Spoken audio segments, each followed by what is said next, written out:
میں اور میرا پاکستان کا دوسرا باب کال کوٹھڑی۔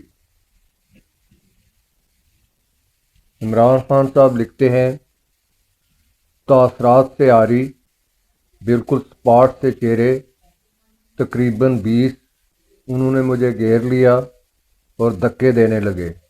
تم لوگ چاہتے کیا ہو؟ حیرت کے ساتھ میں نے ان سے پوچھا، کیا تم جانتے ہو کہ تم لوگ کیا کر رہے ہو؟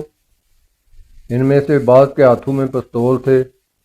ٹرین کے مقفل دروازوں سے پرے ایک ہجوم تھا اور چیخ رہا تھا۔ چاروں طرف کھڑکیوں سے طلبہ کے جتھے جھانک رہے تھے، یہ جاننے کو وہ بےتاب تھے کہ کیا ہو رہا ہے۔ میں برہم تھا۔ یہ لوگ تحریک انصاف کے لیف تھے، جماعت اسلامی کی طلبہ تنظیم، اسلامی جمعیت طلبہ کے کارکن، عام ایک متحدہ محاذ کا حصہ تھے جو صدر جنرل پرویز مشرف سے نجات اور جج بحال کرنے کی تحریک کے لیے قائم تھا۔ اس کے باوجود طلبہ کا یہ گروہ صدر جنرل پرویز مشرف کے لیے کام کر رہا تھا، جس نے میری گرفتاری کا حکم دیا تھا۔ میرے ساتھ ان کا یہ سلوک گلیوں کے بے مہار چوکروں جیسا تھا۔ پنجاب یونیورسٹی کی جمعیت کے بارے میں بہت سی کہانیاں میں نے سنی تھیں، لیکن پوری طرح اندازہ نہ تھا کہ وہ کیسے لوگ ہیں۔ پنجاب یونیورسٹی میں ہر شخص ان سے خوف زدہ تھا۔ شاندار تنظیم اور نظریات ان کی پہچان تھے۔ اب مگر وہ ایک مافیا سے نظر آئے، اسلحہ لہراتے اور مار پیٹ کرتے۔ یونیورسٹی میں آزادی اظہار کا انہوں نے گلا گھونٹ دیا تھا، جہاں سے کبھی نوبل انعام پانے والی ایک ممتاز شخصیت ابھری تھی۔ 19ویں صدی کے آخر میں انگریزوں نے اس جامعے کی بنیاد رکھی تھی، برصغیر کی دوسری اور پاکستان کی سب سے بڑی یونیورسٹی۔ ہر کوئی ان سے خوف زدہ تھا، حتیٰ کہ ان کی مادر تنظیم جماعت اسلامی بھی ان پر قابو نہ پا سکتی تھی، حکومت بھی نہیں۔ بعد میں مجھے بتایا گیا کہ چودھری پرویز لائی کی صوبائی حکومت کے ذریعے جنرل پرویز مشرف نے مجھ پر حملہ کرنے کے لیے ان کے ایک لیڈر کو بھاری رقم ادا کی تھی۔ میں جانتا تھا کہ یونیورسٹی میں پولیس مجھے گرفتار کر کے رہے گی، چنانچہ گزشتہ شام ہی خاموشی سے میں کیمپس میں داخل ہو گیا۔ رات ایک پروفیسر کے گھر پر گزاری۔ اسلامی جمعیت طلبہ کے اس ٹولے کا خیال تھا کہ اگلے دن میں اپنے حامیوں کے ساتھ یونیورسٹی کے مرکزی دروازے سے آؤں گا۔ بعد میں پتہ چلا کہ انہوں نے ہم سب کی پٹائی کا پروگرام بنا رکھا تھا۔ تنہا نمودار ہو کر میں نے انہیں حیران کر دیا، اور وہ بھی یونیورسٹی کے اندر سے۔ غیر ملکی اخبار نویسوں سمیت بہت سے صحافی اپنے کیمروں کے ساتھ پہلے سے وہاں موجود تھے۔ جیسے ہی میں پہنچا، طالب علم میرے گرد جمع ہو گئے۔ کندھوں پر انہوں نے مجھے اٹھا لیا۔ پھر یہ لوگ سامنے آئے، 20 یا شاید 30۔ میرے ساتھ انہوں نے دھکم پیل شروع کی، مگر ان کی سمجھ میں یہ نہ آ رہا تھا کہ وہ کیا کریں۔ میں اکیلا ضرور تھا، لیکن سینکڑوں دوسرے بھی موجود تھے۔ مجھے ایک بڑے کمرے میں دھکیل کر دروازے کو انہوں نے تالے لگا دیے۔ بار بار میں نے اپنا سوال دہرایا، تم لوگ چاہتے کیا ہو؟ اعتراض ان کا یہ تھا کہ میں ان سے پوچھے بغیر یونیورسٹی میں داخل کیوں ہوا۔ میں نے کہا، اس لیے کہ یونیورسٹی تمہاری ملکیت نہیں۔ یہ بھی کہا، کیا تم نہیں جانتے کہ تمہاری جماعت مشرف کی مخالفت کر رہی ہے کہ ملک میں اس نے ایمرجنسی نافذ کر دی؟ ادھر تم یہ کیا کر رہے ہو؟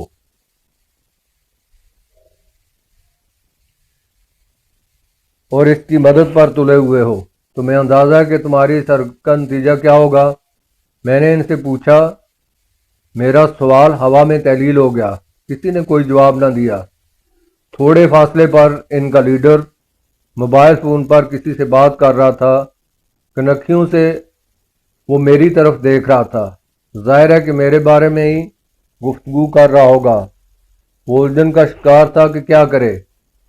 کچھ پروفیسر آن پہنچے لیکن دمکا کر انہیں چلتا کیا گیا۔ وہ بری طرح خوفزدہ تھے۔ 2 ہفتے گزر چکے تھے۔ گرفتاری سے میں بچتا آیا تھا۔ ملک ایک طوفان کی زد میں تھا کہ صدر جنرل پرویز مشرف نے ہنگامی حالت نافذ کر رکھی تھی۔ 3 نومبر 2007 کو جب یہ افسوسناک واقعہ رونما ہوا، میں Lahore university of management sciences LUMS میں طلبہ سے مخاطب تھا۔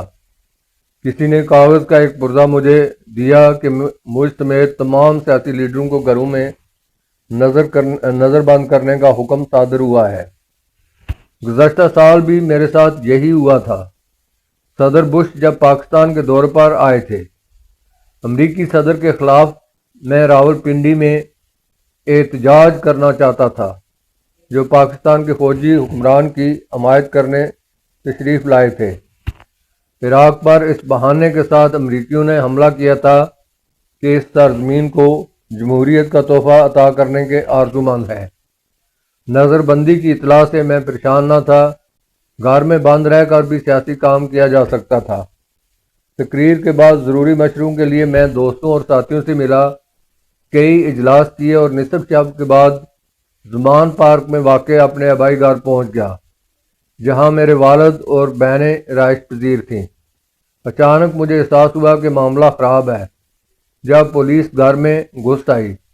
عام طور پر وہ لوگ میرے ساتھ نرمی سے پیش آتے، مگر آج ان کا رویہ جارحانہ تھا۔ نظر بند نہیں، وہ مجھے گرفتار کرنے آئے تھے۔ میں نے اصرار کیا کہ مجھے گرفتاری کا وارنٹ دکھایا جائے۔ جب وہ وارنٹ لینے گئے تو ایک اخبار نویس کا فون مجھے موصول ہوا۔ تمام دوسرے لیڈروں کو گھروں میں نظر بند کیا جائے گا، لیکن آپ کو جیل میں ڈالا جائے گا۔ فیصلہ کرنے کے لیے میرے پاس فقط چند منٹ تھے۔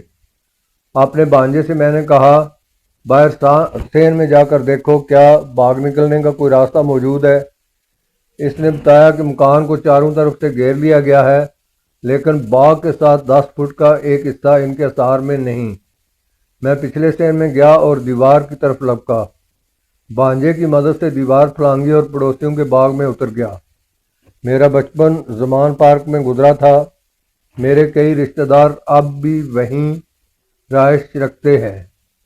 جب پولیس میرے آغا جان یعنی والد محترم کے بیڈ روم سمیت گھر کی تلاشی لے رہی تھی، میں اپنے مرحوم نانا کے مکان میں پہنچ چکا تھا۔ پھر روزانہ جگہ بدلتا رہا۔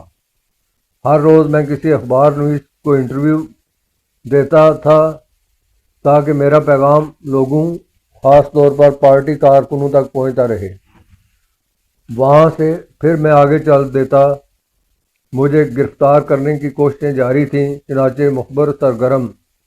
2 یا 3 بار ایسا ہوا کہ صرف 10-15 منٹ کے بعد پولیس اس گھر میں داخل ہوئی جسے میں چھوڑ گیا تھا۔ بعد میں پتہ چلا کہ ملک بھر میں 5000 افراد گرفتار ہوئے ہیں۔ میں ان اپوزیشن لیڈروں میں سے آخری تھا جو پولیس کے ہتھے چڑھے۔ براہ راست رابطوں کے ذریعے مجھے اپنے کارکنوں کو متحرک رکھنا تھا۔ اپنے موبائل فون ہم نے بند کر دیے تھے۔ ہمارے بہت سے ساتھی زیر زمین تھے۔ طویل ضلع بطنی کے بعد بے نظیر بھٹو حال ہی میں واپس آئی تھیں۔ ایک احتجاجی جلوس کے لیے وہ لاہور پہنچی، مگر پولیس نے گھیراؤ کیا تو منصوبہ درے کا درا رہ گیا۔ بین الاقوامی میڈیا بے نظیر کے ارد گرد موجود تھا۔ میں نے فیصلہ کیا کہ غیر ملکی اخبار نویسوں کی موجودگی کا فائدہ اٹھاؤں، اس طرح گرفتاری دوں کہ زیادہ سے زیادہ تشہیر ہو سکے۔ اس کام کے لیے یونیورسٹی سے بہتر کوئی جگہ نہ تھی، جہاں طلبہ کی تعداد ملک کے کسی بھی دوسرے تعلیمی ادارے سے زیادہ ہے۔ یوں ایمرجنسی کے خلاف طلبہ کو متحرک کرنے کا ایک بہترین موقع بھی میسر آتا۔ نوجوانوں میں میری جماعت پہلے ہی مقبول تھی۔ میری تمام امیدیں طلبہ اور نوجوانوں سے وابستہ تھیں۔ وہی نتیجہ خیز ہوتے ہیں۔ جس طرح 1960 کے عشرے میں ویتنام کی جنگ کے ہنگام امریکہ کی نئی نسل 1990 کی دہائی میں صدر سہارتو کے خلاف انڈونیشیا کے نوجوانوں کی بغاوت اور بعد ازاں 2011 میں مشرق وسطیٰ کی عرب بہار۔ آرزو میری یہ تھی کہ طالب علم اب حرکت میں آئیں۔ آمروں کی تمنا ہمیشہ یہ ہوتی ہے کہ عوام سیاست کے بکھیڑوں سے دور رہیں۔ منصوبہ یہ تھا کہ عالمی پریس اور طلبہ کی موجودگی میں گرفتاری پیش کی جائے، خاموشی سے دھارنا لیا جاؤں۔ جمعیت کے نام پر ہنگامہ کرنے والوں کو میں نے بتایا کہ میں کس لیے آیا ہوں اور یہ کہ اب مجھے خود کو پولیس کے حوالے کر دینا ہے۔ دھکے دے کر انہوں نے مجھے ایک گاڑی میں گرا دیا اور بڑے دروازے تک لے گئے جہاں ایک پولیس انسپکٹر میرا منتظر تھا۔ بارہا وہ مجھے اوپر سے نیچے اور نیچے سے اوپر تک دیکھ رہا تھا۔ میں نے پوچھا بات کیا ہے؟ جواب یہ تھا آپ کو دیکھ کر میں بہت خوش ہوا ہوں۔ آخر کس لیے؟ اس نے کہا یہ بات میں آپ کو تھانے پہنچ کر بتاؤں گا۔ اور پھر اس نے بتا دیا کل رات سے ان کے ساتھ ہمارا رابطہ تھا، انہیں اس حال میں آپ کو ہمارے حوالے کرنا تھا کہ میں آپ کو وہاں سے سیدھا ہسپتال لے جاتا، انہیں آپ کی کچھ ہڈیاں توڑنی تھیں، یہ تھا منصوبہ۔ خطرہ مول لے کر اپنے چند ساتھیوں کو عام لباس میں اس نے یونیورسٹی میں تعینات کیا تھا کہ ان سے مجھے بچانے کی کوشش کرے۔ اس سے زیادہ وہ کر بھی کیا سکتا تھا؟ تب اندازہ ہوا کہ کس تکلیف دہ امتحان سے میں بچ نکلا ہوں۔ پولیس والے نے سچ کہا تھا 2 برس بعد انہوں نے یونیورسٹی کے استاد افتخار بلوچ کو مار مار کر ادموہا اسپتال جا کر میں اس سے ملا تھا۔ قصور اس کا یہ تھا کہ اس ٹولے سے اختلاف کی اس نے جسارت کی۔ جیل میں گزارا وقت ایک یادگار تجربہ ہے۔ اس تجربے نے میرے یقین کو اور زیادہ پختہ کر دیا کہ قوم کے تمام مسائل کی جڑ قانون کی حکمرانی سے انکار ہے۔ پولیس والوں سے بات چیت کے بعد مجھے ایک اور تھانے پہنچا دیا گیا۔ وہاں سے وہ مجھے لاہور کی کوٹ لکھپت جیل میں لے گئے۔ ادراک میں کچھ دیر لگی کہ دراصل ہوا کیا ہے۔ یہ ایک کلاس تھی اور مجھے ایک الگ کمرہ دیا گیا، چنانچہ میں سو گیا۔ اگلی سحر مجھے سین میں جانے کی اجازت بھی عطا ہوئی۔ جیل کا عملہ محبت سے پیش آیا اور بتاتا رہا کہ باہر کی دنیا میں کیا برپا ہے۔ انہوں نے بتایا کہ میری گرفتاری کے اگلے دن پنجاب یونیورسٹی میں جمعیت کے خلاف ایک بے مثال احتجاجی مظاہرہ ہوا۔ 30 سال میں پہلی بار یونیورسٹی میں یہ لوگ پسپا ہوئے، اگرچہ بعد ازاں انہوں نے کچھ سوراخ پھر سے بڑھا لیا۔ اخبارات میں میرے ساتھ کیے جانے والے سلوک پر اکثر کالم نگاروں نے شدید احتجاج کیا اور جمعیت سے ہمدردی رکھنے والوں نے بھی ڈٹ کر ان کی مذمت کی۔ ان تحریروں پر مبنی 2 کتابیں بعد ازاں لاہور میں شائع ہوئیں۔ جماعت اسلامی کے امیر قاضی حسین احمد بھی اپنے قلم سے ان شوکروں کی مذمت کرنے والوں میں شامل تھے۔ زمان پارک میں ایک چھوٹا سا انقلاب برپا ہو گیا۔ میری 80 برس کی خالہ نے تمام خواتین کو یکجا کیا کہ میری گرفتاری کے خلاف احتجاجی جلوس نکالیں۔ میرے قدامت پسند خاندان میں اپنی نوعیت کا یہ پہلا واقعہ تھا۔ اس کے بعد جو کچھ ہوا پاکستان کی تاریخ میں اس کی بہت کم مثالیں ہوں گی۔ پرامن خواتین پر پولیس والے پل پڑے اور اٹھا اٹھا کر انہیں گاڑیوں میں پھینکا۔ وہ جیل میں ڈال دی گئیں اور نصف شب کے بعد ہی انہیں رہائی مل سکی۔ یہ تھی جنرل پرویز مشرف کی روشن خیالی اعتدال پسندی۔ زندہ میں شام ہوتے ہی میرے کمرے کا دروازہ مقفل کر دیا گیا۔ دوسری رات 3 بجے جب میں گہری نیند سو رہا تھا، دروازہ کھٹاک سے کھلا۔ ایک پولیس افسر سامنے کھڑا تھا۔ نہایت بدتمیزی کے ساتھ اس نے کہا اپنا سامان باندھ لو اور جانے کے لیے تیار ہو جاؤ۔ ایک ٹرک کے پچھلے حصے میں مجھے سوار کر دیا گیا۔ تاریک رات کے آخری پہر 9 گھنٹے تک میں لکڑی کے ایک بینچ پر بیٹھا رہا۔ ایک پتلا سا کمبل اور نومبر کی سحر میں بے چین کرتی یک بستہ ہوائیں۔ 3 پولیس والے سامنے بیٹھے تھے۔ صبح سویرے چائے پینے کے لیے ہم رکے تو میں نے پوچھا کہ ہماری منزل کہاں ہے۔ ڈیرہ غازی خان، انہوں نے بتایا۔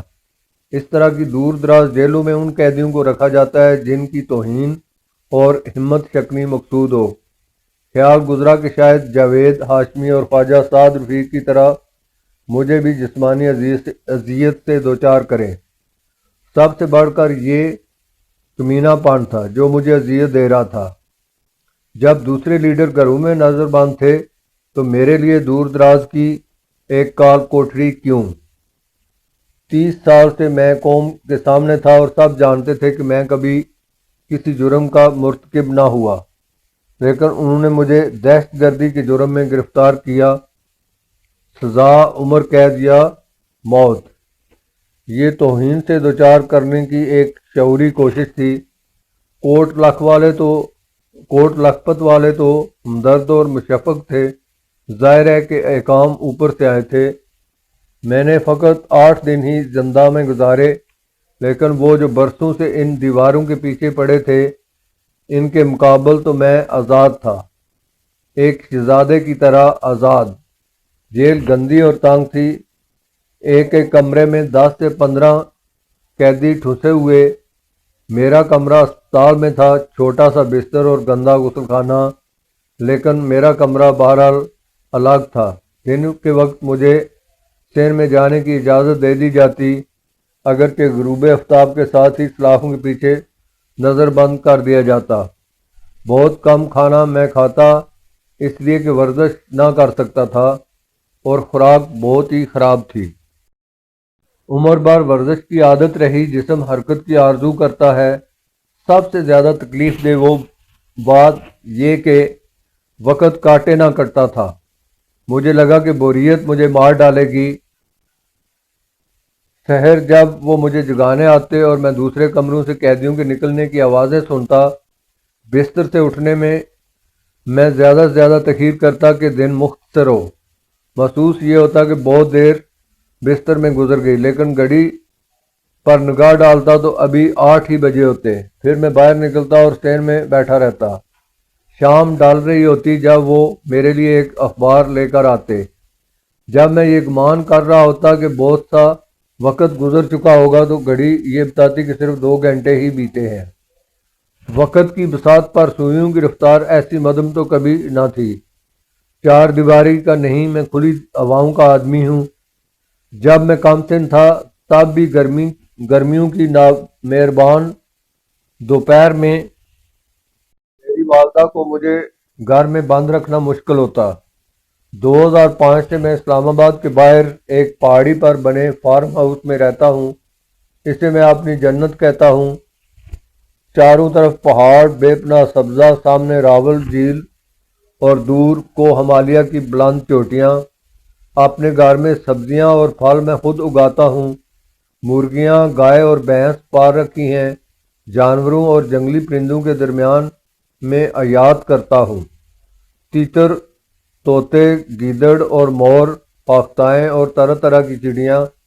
اور اب میں اس 4 دیواری کا قیدی تھا۔ جیل کے چھوٹے سے سین میں جہاں میرا دن گزرتا، ایک ذرا سی گھاس تو تھی، لیکن شجر ایک بھی نہیں۔ میں سوچتا اور حیران ہوتا کہ کب تک یہاں پڑا رہوں گا، کب تک۔ سب سے بڑا مسئلہ یہ ہے کہ میں فارغ رہنا جانتا ہی نہیں۔ ایک بڑا اسپتال چلاتا ہوں، میاں والی میں ایک یونیورسٹی، اور سب سے بڑھ کر ایک سیاسی جماعت۔ میرے لیے تو 24 گھنٹے کا دن بھی کافی نہیں ہوتا۔